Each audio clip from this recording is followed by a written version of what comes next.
नमस्कार, कैसे हैं आप सब। आशा करती हूँ कि आप सब बहुत अच्छे होंगे और अपने घर में सभी सुरक्षित होंगे। तो आज मैं बात करूँगी पेरेंट्स के बारे में। ये वो पेरेंट्स हैं जो मिडिल क्लास फैमिली के हैं और वो अपने बच्चों से इतना ज़्यादा प्यार करते हैं कि वो खुद से बिल्कुल भी प्यार नहीं करते। तो मैं ये नहीं कहती कि आप अपने बच्चों से प्यार मत करिए, बच्चों से बहुत प्यार करिए। उनसे नहीं करेंगे तो किससे करेंगे। बच्चों से प्यार करिए, उनको बहुत अच्छे से अच्छी शिक्षा दीजिए, अच्छा पढ़ाइए, अच्छे संस्कार दीजिए, पर अपने आप से भी प्यार करिए। क्योंकि कुछ पेरेंट्स की मानसिकता होती है कि अपने बच्चों के लिए प्रॉपर्टी बना दे, ज़मीन जायदाद, यहाँ भी ज़मीन खरीद लिया, वहाँ भी ज़मीन खरीद लिया, घर है इसके बाद भी दूसरा घर खरीद लिया, लोन लेकर के खरीद लिया ताकि मेरे बच्चों के बाद में काम आए। क्या आपने कभी सोचा है कि जब आप बुजुर्ग हो जाएंगे तो क्या बच्चे भी इतना आपके बारे में सोचेंगे कि अपने पेरेंट्स के लिए हम ये कर दें, अपने जीवन में कंजूसी करके उनके लिए ऐसा कर दें, उनके लिए ये कर दें, वो खरीद दें। तो शायद आपका जवाब होगा नहीं। तो जब आप सब जानते हैं तो फिर क्यों अपनी डेली दिनचर्या की लाइफ को इस प्रकार से कंजूसी से जी रहे हैं। कुछ जो बहुत गरीब पेरेंट्स होते हैं वो तो कुछ खाने पीने की चीज़ें भी आती है तो वो अपने बच्चों में डिस्ट्रीब्यूट कर लेते हैं और अपने आप को बिल्कुल भी नहीं बचाते। चलो वो बच्चा खा ली तो मैं खाए जैसी हूँ या मैं खाए जैसा हूँ। नहीं, मैं ये नहीं कहती कि आप पूरा खा जाइए या फिर अपने बच्चों को मत दीजिए, थोड़ा सा आप अपने लिए भी बचा लीजिए। हाँ, उनको ज़्यादा दे दीजिए क्योंकि उनको ग्रोथ की आवश्यकता है, उनको न्यूट्रिशन चाहिए, तो कुछ एनर्जी आपको भी तो चाहिए, तभी ना आप उनकी परवरिश अच्छी तरीके से कर पाएंगी। तो इतना मोह मत दिखाइए, अपने आप से भी प्यार करिए। पेरेंट्स अपने बच्चों के लिए कुछ भी करने को तैयार होते हैं। उनके पास अगर गाड़ी होगी तो वो टूटी गाड़ी में भी चल लेंगे, उसको बार बार बनवाएंगे, पैसा होने के बाद भी, पर अपने लिए नहीं खरीद सकेंगे। यहाँ तक कि जो ओल्ड पेरेंट्स होते हैं, जो ओल्ड हो जाते हैं, जिनकी गवर्नमेंट जॉब लगती है, मैं उसकी बात करेंगे।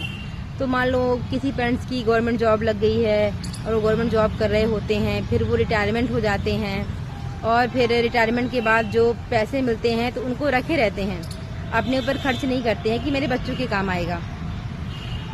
वो ये नहीं सोचते हैं कि इतने मेहनत से मैंने इनको बचा के रखा है। आपके बच्चे अगर सेटल हैं तो पैसे अपने ऊपर खर्च करिए।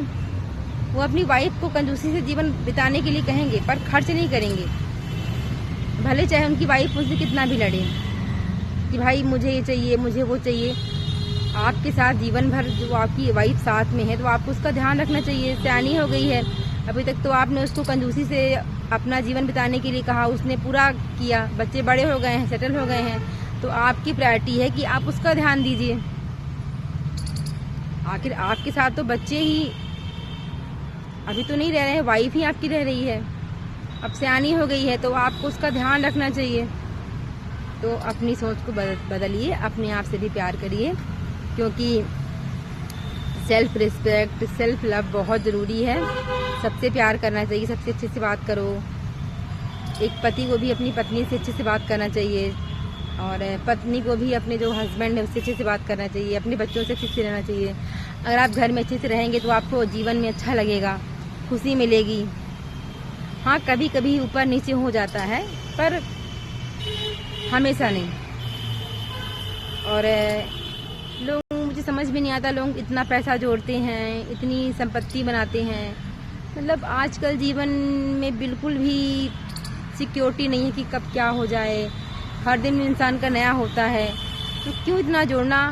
मैं ये नहीं कहती कि आप जोड़िए मत, थोड़ा बहुत जोड़ना भी ज़रूरी है। कभी इमरजेंसी में काम आता है, भगवान न करे कभी किसी को ऐसा दिन दिखाए कि कोई मेडिकल के लिए आवश्यकता पड़ जाए, कोई बीमार हो जाए या फिर किसी बच्चे को पढ़ाने के लिए आवश्यकता पड़ जाए, तो थोड़ा बहुत जोड़िए। पर ये नहीं कि आपकी सैलरी के 100% में से आप 60% आप जोड़ लीजिए और डेली की दिनचर्या में अपनी कंजूसी करिए। क्योंकि आप जो अच्छे से खाएंगे पिएंगे नहीं तो वो आपकी जो स्वास्थ्य है उस पर असर करेगा। और तरह तरह की बीमारियां होंगी, इसीलिए बहुत आवश्यक है। मैं कई दिनों से मैंने सोचा कि मैं बनाऊं इस टॉपिक पे वीडियो, पर टाइम ही नहीं मिलता था। तो आज टाइम निकाल करके और मुझे लगा बनाना चाहिए वीडियो।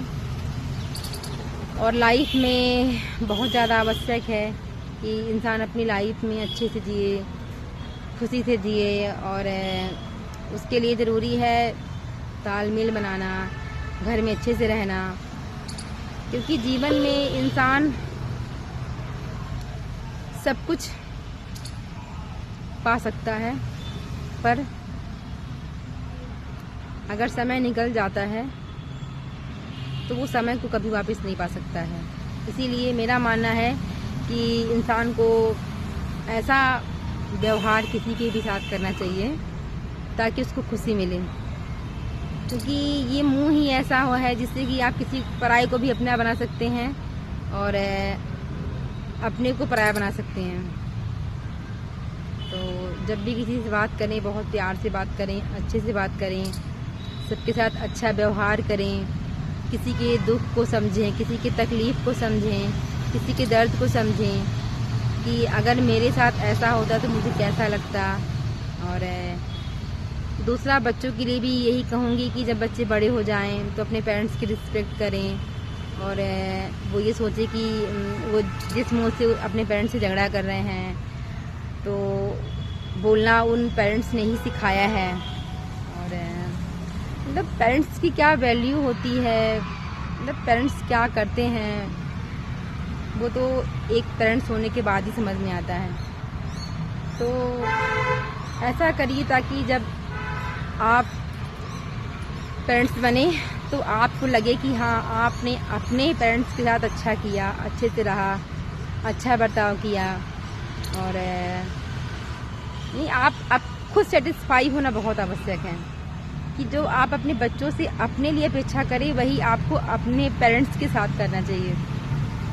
क्योंकि किसी ने सही कहा है, साक्षात भगवान होते हैं तो आपके पेरेंट्स। कि बच्चा जब किसी लायक नहीं होता तब वो पेरेंट्स ही हैं जो उसको चलना सिखाते हैं, बोलना सिखाते हैं, पढ़ना सिखाते हैं। ऐसा क्या है जो नहीं सिखाते हैं। और बड़े होने के बाद उसी आजकल के बच्चे तो माँ बाप को मारते भी हैं। मतलब उनका, मुझे तो लगता है उनका हाथ नहीं कांपता कि बताओ जिस हाथ वो मेरे माता पिता ने बनाया है मैं उनको मार रही हूँ, जिस पैर से चलना सिखाया है उस पैर से मैं, मतलब क्या क्या सुनने को नहीं आता है। तो इसलिए अपने पेरेंट्स की इज्जत करिए और रिस्पेक्ट दीजिए।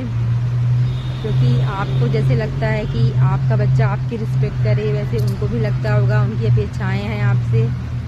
और हो सके तो अपने पेरेंट्स को, अगर वो उनके पास इकोनॉमिक तरीके से वो उनके पास पैसे ना हों तो उनको अपने पास रखें और उनकी सारी आवश्यकताओं की पूर्ति करें। क्योंकि ये नहीं कि आप अपने बच्चे की पूरी आवश्यकता पूर्ति कर रहे हैं और माँ बाप के ऊपर बिल्कुल ध्यान नहीं दे रहे हैं। तो आपके लिए दोनों इम्पॉर्टेंट हैं, ठीक है। और जो पेरेंट्स होते हैं उनको भी, जो उनके वाइफ वगैरह हो गई, जो अपने उनकी जो बहू हो गई, उनको भी अगर बेटा आप मानिए तो यानी कि तुम क्यों मान रहे हो, मतलब जेलसी की भावना नहीं होना चाहिए किसी भी रिश्ते में।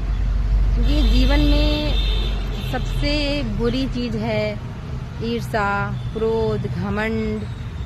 यही सब चीज़ें इंसान को बर्बाद कर देती हैं। तो ये चीज़ें मन में कभी मत लाओ। ईगो कि नहीं भाई मैं तो बहुत अमीर हूँ, मैं उससे क्यों बात करूँ, मैं तो बहुत पैसे वाला हूँ तो उससे क्यों बात करूँ, मतलब ये चीज़ें नहीं होनी चाहिए।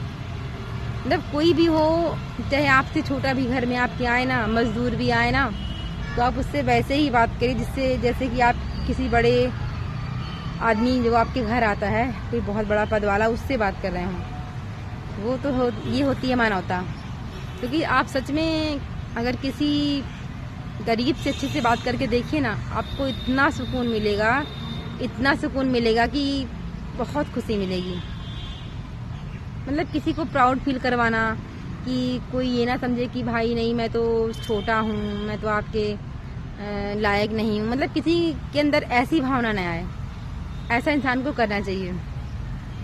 और जब कोई ऐसा करता है ना तो खुद को बहुत खुशी मिलती है।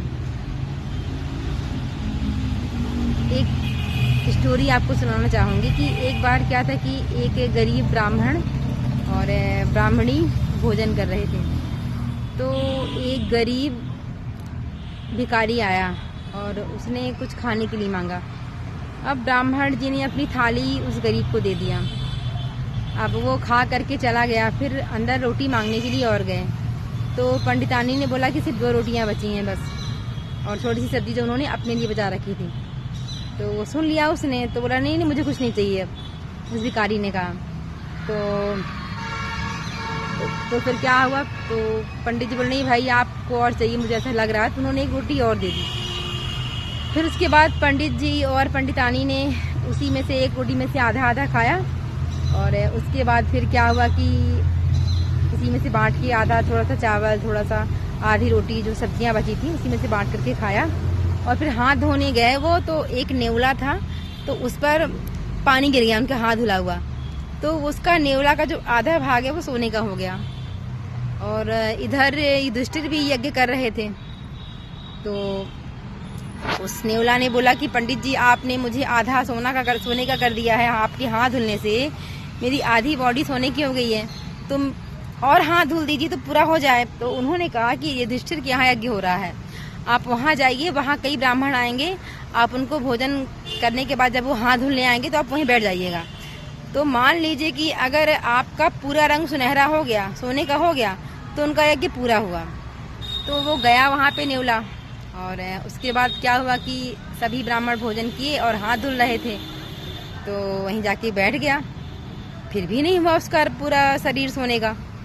फिर क्या हुआ कि वो कृष्ण भगवान के पास गया और बोला कि सॉरी युधिष्ठिर, क्या नाम था उसका, युधिष्ठिर के पास गया और बोला कि मैंने एक ब्राह्मण के यहाँ भोजन किया और मेरा आधा रंग सुनहरा हो गया, और आप यहाँ मैं आया तो इतने सारे ब्राह्मण भोजन किए, पर फिर भी मेरा रंग अभी वैसे का वैसे ही है, पूरा मेरा शरीर सुनहरा नहीं हुआ, मतलब आप कहे कि पूरा नहीं हुआ, तो तुम कैसी बात कर रहे हो। फिर वो कृष्ण भगवान के पास गए और युधिष्ठिर ने उनसे बोला कि नेवला ऐसे ऐसे बोल रहा है। तो उन्होंने कहा कि मुस्कुरा के बोला आपने भले इतना बड़ा यज्ञ किया है, इतने ब्राह्मणों को भोजन कराया है, पर कोई एक भूखा है आपके राज्य में जो जिसने भोजन नहीं किया। अब सभी जगह ढूंढा गया और एक ब्राह्मण था ऐसा जिसने जो भूखा था बहुत दिनों से, उसने भोजन नहीं किया था। फिर उसने भोजन किया और जब हाथ धुला तो नेवले का पूरा रंग सुनहरा हो गया। मतलब भूखे को भोजन कराना, कभी भी आप किसी भूखे को भोजन कराइए, इतनी खुशी मिलेगी कि आपको लगेगा कि मैंने खा लिया। मतलब एक बहुत किसी को भोजन कराना बहुत बड़ी बात है। अब जैसे कि वृंदावन है और वृंदावन में गौरी गोपाल आश्रम है, वहाँ के जो कौन है अनिरुद्धाचार्य महाराज, तो उनके यहाँ भी वो भोजन खिलाने का काम करते हैं। आप 24 घंटे, मतलब उनके यहाँ कम से कम रात 10-11 बजे तक सभी आते हैं और भरपेट भोजन करते हैं। कोई ना ही जाति धर्म पूछता है, कोई भी आए अपना भोजन करे चला जाए। तो भोजन अगर आपके पास एक्स्ट्रा है कोई चीज़ तो आपको सब देना है, ये तो किसी को भोजन कराइए। कई गरीब हैं जो इनके पास भोजन की कमी होती है, तो आप वहाँ जाइए और जो भी भंडारा कर सकें, वैसे होते रहता है। और तो आज बहुत सारी बातें हो गई, मतलब लगता है इस प्रकार की बातें होना चाहिए, ऐसी वीडियोस बनाना चाहिए, क्योंकि समाज में जब तक ऐसे वीडियोस नहीं आएंगे तब तक लोग कैसे सबक सीखेंगे।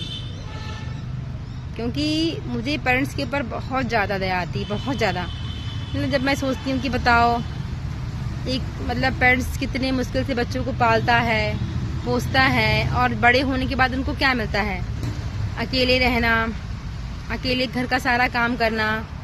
उस पर भी बच्चों को लगता है कि आपने मेरे लिए क्या किया, आपने मेरे लिए क्या किया, इस प्रकार से कहते हैं। तो ये बिल्कुल सही नहीं है। कभी आप भी पेरेंट्स बनेंगे, अपने पेरेंट्स के दर्द को समझिए